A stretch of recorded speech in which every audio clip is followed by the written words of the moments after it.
Hey, it's me, MLB. Here is chapter 127 of Gains, and this one is titled Kiri and Bakugou. Nothing can touch him. He's amazing, Kiri gushed, and you caught the way he was looking at Bakugou. You knew Kiri really admired the blonde, but there seemed to be something more in that look, and you thought you'd question him about it a little later. Okay, you said, finally drying your hair well enough for it not to be dripping everywhere, and then turned back to the ensuite to hang your towel. Cuddles? It's been a long day and I need cuddles. I'm always down for cuddles, Kiri said brightly, quickly crawling over the bed to get to a good spot while Bakugou walked around and got on the bed too.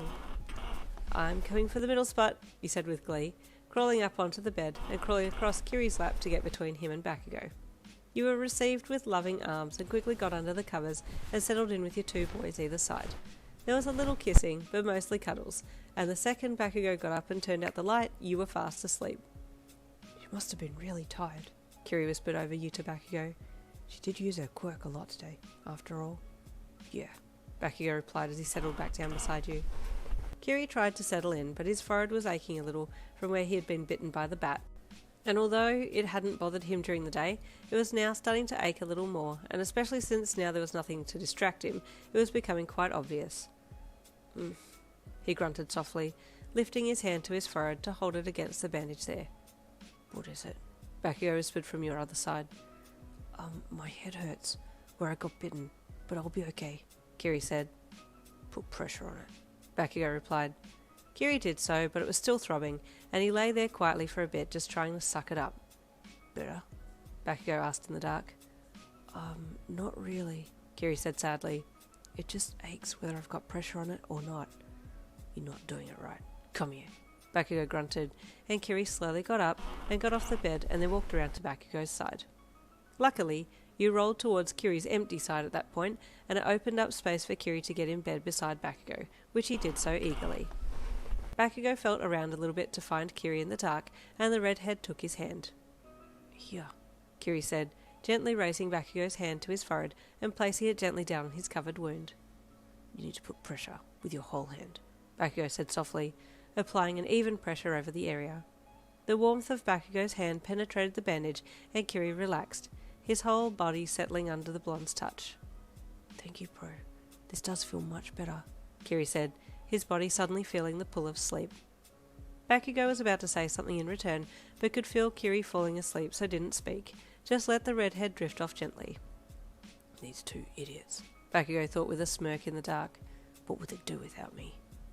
And it wasn't much longer after that he too drifted off to sleep, his hand still putting pressure on Kiri's forehead. It was early the next morning that you stirred and popped an eye open to see where you were, and noticed Kiri wasn't beside you. Oh, is he okay? You thought as you sat up a little and looked behind you to find Bakugou.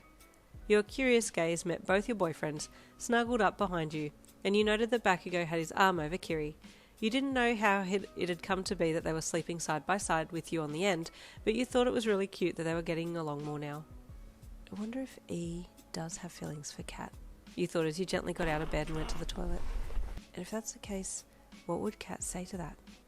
You disappeared off into the ensuite and then came back as quietly as you could, but getting back into bed silently proved to be quite difficult, and Kiri stirred as you hopped back in. Oh, sorry, you whispered.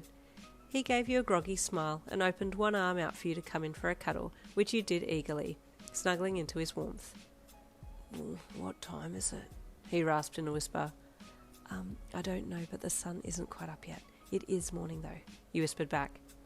Oh, I should probably go back to my room then, he replied, and went to move, but then remembered Bakugou behind him. Oh, he said softly. I came over to his side last night because my head hurt, and he helped me. He's really kind, he said to you. That's actually really sweet, you whispered back. E, do you like Kat more than just a friend? You knew it was out of the blue, but you didn't know when you would next get a chance to ask him, and his eyes shot open.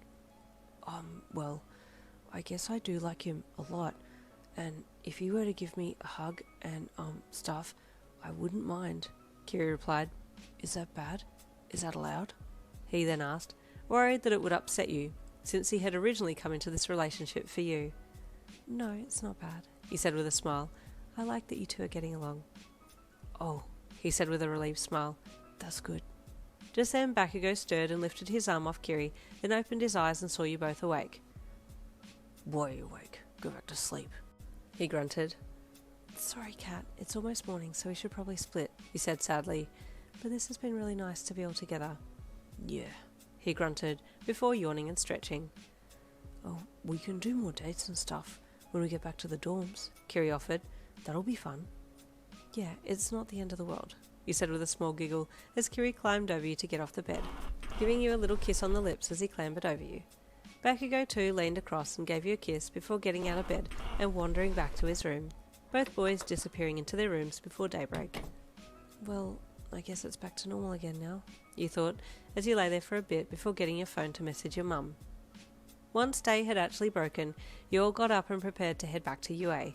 The news story had been running again, and your mum rang you when she saw the news broadcast.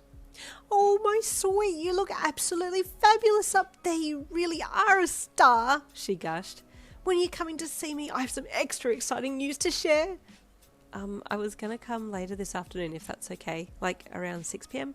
We're heading back to the school now, but I don't have anything else on tonight," you said into the phone, giving each of your boys a smile, as well as Fat Gum a smile, as you all sat on the train heading back into town. "Oh, that would be wonderful, my lovely.